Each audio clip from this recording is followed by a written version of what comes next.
கர்த்தர் கொடுத்த வாக்குத்தத்தத்தை உங்க குடும்பத்தில் உங்க பிள்ளைகள் மேல் அவர் வைத்திருக்கிற ஆசீர்வாதத்தை நிச்சயமாகவே அவர் நிறைவேற்ற வல்லவராய் இருக்கிறார். ஆபிரகாமுக்கு மூன்றாவது ஒரு பாதிப்பு வருகிறது. தன்னுடைய மனைவி சாராளை ஒரு கிராமத்திற்கு பட்டணத்திற்கு கொண்டு போனோம்னு சொல்றான்.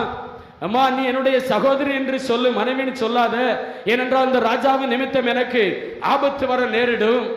வேதத்துல பார்க்கும்போது 99 வயசுல ஒரு ராஜா சாராளமாவை அழைத்து செல்கிறார் என்றால் அவர்கள் 99 வயசுல ஏன் இவ்வளவு சௌந்தரியவனா இருந்தாங்க நினைச்சு பாருங்க. ஆண்டவர் தூதனானவன் வந்து வாக்குத்தத்தங்களை கொடுக்கும் போது அவர்கள் நகைக்கிறார்கள்.